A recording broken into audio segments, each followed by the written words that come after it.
از اونجایی که دوست دارم ازتون آتو بگیرم وقتی جیغای زنونه میزنید. جیغای زنونه میزنه خودش قراره پاره بشه. نه خیر. A few moments later. بچه بکنم باید بریم که درها قایم میشیم. شوخی گرفته. ای وای درها واسه قایم شدنه. درها واسه قایم شدنه.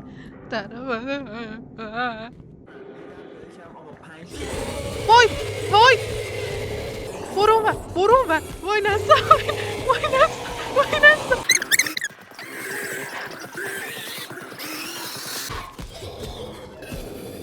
بابا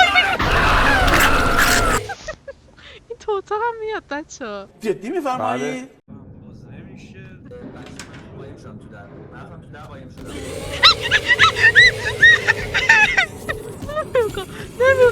نمیخوام یکی بیاد اینجا رو بشکونه. وای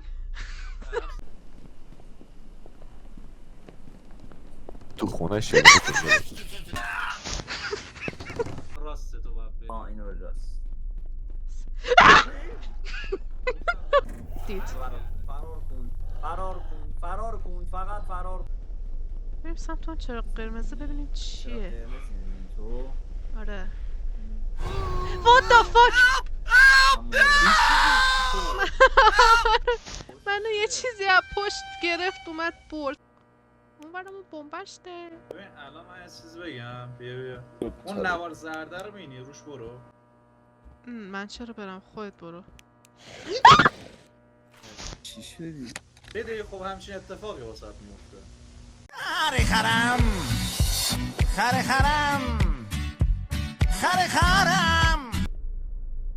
من سلام. وای بچه ها بیاید یه رمز پیدا کردم. نگاه کن این کاغذه رو. What the fuck was that؟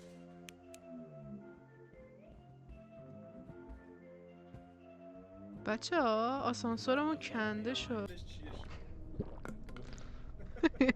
الکل را درختا میپیچیم ما لایس. What the وای من اینجا نیستم. تو رو خدا برو وای نستا من رفتم تو کمد. آجی منم یا نستران لگ داره یکم لگ مثلا میرم.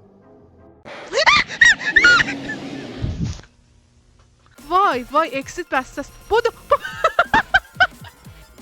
این چی؟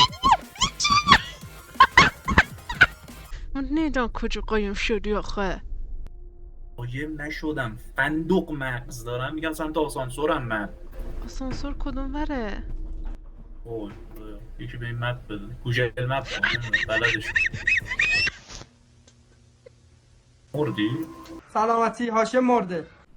داره میاد سمت راستتونه. راستمونه بچه خدا نگهدار شما. خمینی همراه شما.